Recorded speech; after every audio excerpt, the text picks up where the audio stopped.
There's nothing better than seeing a trout come up and eat a dry fly. Unfortunately, flies have a tendency to get wet, seeing as they are in the water, and this can add a lot of frustration to your day and take the fun right out of dry fly fishing. Luckily, there's several convenient products to solve this problem. There are three main kinds of floatants: waterproofers, desiccants, and pretreatments. Waterproofers are usually liquid or jelly-based floatants like Luna Aquel. You can apply these waterproofers to any part of your fly or the whole fly. If you apply it to just the wing, you can control how the fly floats in the water.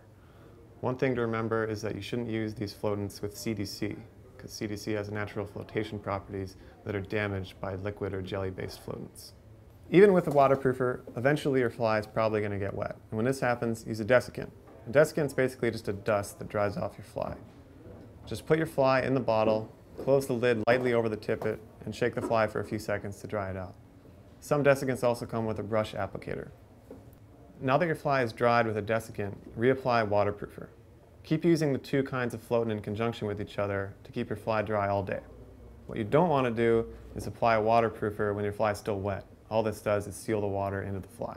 If you prefer to avoid frequent applications of floatant, try a pretreatment like Loon Hider Stop.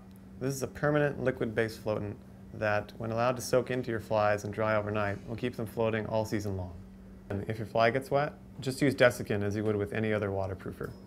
You can also add floatant to your nymphs. This adds bubbles to your fly, which mimics the trap gases that some insects use to rise to the surface. In a pinch, you can apply floatant to the tip of your fly line to help it float. Click the links below in the description box for more information about these products and a bunch of others.